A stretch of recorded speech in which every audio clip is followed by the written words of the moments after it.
I'm not going to comment on what could be an eventual finding by a process that we support as it unfolds. Will Canada intervene or step in or say no to South Africa wanting to try Israel for genocide? Hello, I'm Adrienne Batra. With me are Warren Kinsella and Brian Lilley. I'm going to start with you on this one, Warren. We've been sort of wondering, will they or won't they, in terms of the Trudeau government's either support or even just staying out of this debate altogether? South Africa wants to take Israel to the International Court of Justice. They want them to be, quote unquote, tried for genocide. Where do we stand in terms of Canada's position? Well, so it depends on the day because the Trudeau government has been up and down like a toilet seat on this thing. On Friday afternoon, the Prime Minister and his Minister of Global Affairs made a statement that sounded to many of us very much like they did not support what South Africa was doing and their litigation to have genocide declared here. And so we gave them some reluctant credit. I did that myself because I had frankly thought that they would do the reverse. I had thought that they would come down on the side of France and others and not on the side of Britain and the United States. I thought that they would, condemn Israel or support this litigation in some way. Anyway, so that was great. They got kudos from some over the weekend. It was suspicious because it came on the Jewish Sabbath. So it was basically impossible for any Jewish organization to comment. And then on Monday, it tumbles out, oh, by the way, our position really isn't that. We actually do tend to favor what South Africa is saying here, and we strongly support the International Court of Justice. Canada has always supported the international rules-based order and the structures around international law, including and especially the International Court of Justice. So basically, it was a reversal on Monday from Friday, and those of us who gave them credit wish that we hadn't. Well, Brian, you certainly didn't give them credit. You were suspicious all along of them basically dipping their toe in and not really saying much, but for many years now, we've documented that Melanie Joly is arguably one of the most incompetent foreign affairs ministers Canada has ever had to endure. So it's no surprise to me, certainly, that there is no clear position with respect to this. So, the Prime Minister's statement saying that we support the International Court of Justice, but that we don't necessarily support South Africa. Our support for the ICJ and its processes does not mean that we accept the premise of the case brought forward by South Africa, and we are watching carefully as all the steps unfold. That was not the full statement. And so he came out with that, and Warren and Laurie Goldstein and a lot of others said, you know what, this is good. And understandably so. One of the rules in politics, if somebody you oppose does something good, give them credit. Otherwise, your criticisms when they do something bad don't have as much weight if you're not complimenting them when they do the right thing. But it was late in the day. It was about half an hour before the Sabbath started in Montreal and Ottawa, and about an hour before the Sabbath started in Toronto, that they released the full statement. And once you read that full long statement, you realized at best, they were going for a position of neutrality while also saying, we'll wait and see on South Africa's case, meaning we might endorse it. And then later coming out and saying, we're going to back whatever the court says. South Africa's case, as former Supreme Court Justice Rosalie Abella has pointed out, is weak. It does not stand up to scrutiny under international law.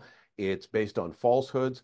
This is a government that has a horrible track record itself on human rights, that had cozy meetings with Hamas in December just before taking this to the ICJ. This is a government that the president of South Africa was meeting with leaders of the RSF, a group in Sudan still participating in civil war activities there and accused credibly of genocidal activities. He's, chummy with them. This isn't about genocide. This isn't about what's right and wrong.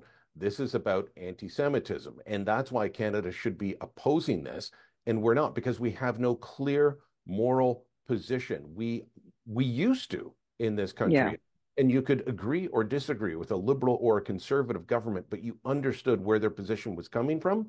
Now our position is coming from Who's yelling loudest? Who has the most votes that Justin Trudeau's afraid of losing? Well, and I think that's part of really what's at issue here, Warren, is because Trudeau is so rudderless and really has demonstrated little to no spine on this issue. Said nothing when our Jewish communities were being targeted, were being harassed, were being firebombed, when synagogues were being targeted. He said nothing. And so we shouldn't be too surprised that there's no clarity with respect to this. But I'm wondering, from your perspective, why is this a motivation in South Africa? What is their thinking behind this? Why is it that they feel they are the ones that have the moral authority to try to hold Israel accountable? Because South Africa, in the post-Mandela era, has become a satellite of Russia. They are an ally of Russia, not the West, and they have a comprehensive and very lucrative relationship with Hamas itself. So they are not the kind of plaintiff that the International Court of Justice should be accepting here. And, there's no question, like theoretically, an International Court of Justice, it ain't a bad thing, I guess.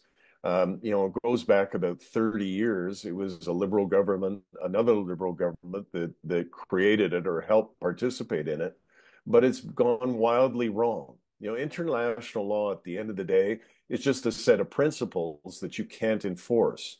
So that's one of the big problems here. The International Court of Justice is probably going to come out with something condemning Israel, because that's what UN and international bodies tend to do. They condemn Israel and not despots. And nothing's going to happen other than it's going to increase the divide, and it's going to make Israel feel further isolated, and it's going to cause further divide in the world. So it was a bad idea for them to bring this action, but it certainly is reflective of what South Africa has become, which is basically a pimped out state of Russia. Brian, last word to you. Israel has become, unfortunately, used to being condemned by the international community. I mean, a UN meeting doesn't go by with at least 20, 30, 40 motions condemning Israel for something. So they're used to it. They're probably expecting this very same international court to do the same thing. How do they react?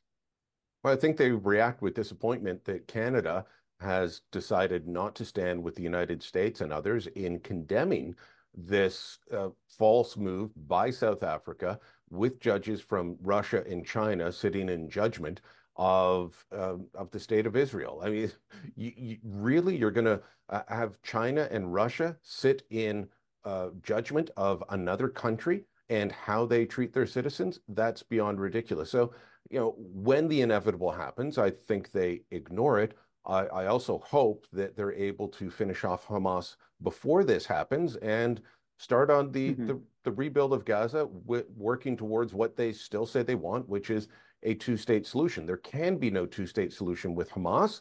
And that's not just me saying that, that's Hamas saying it, because they don't want a two-state solution. They want one state. They want Israel gone. They want the Jews gone. You can't negotiate with someone like that. That's why what Israel is doing is the right thing.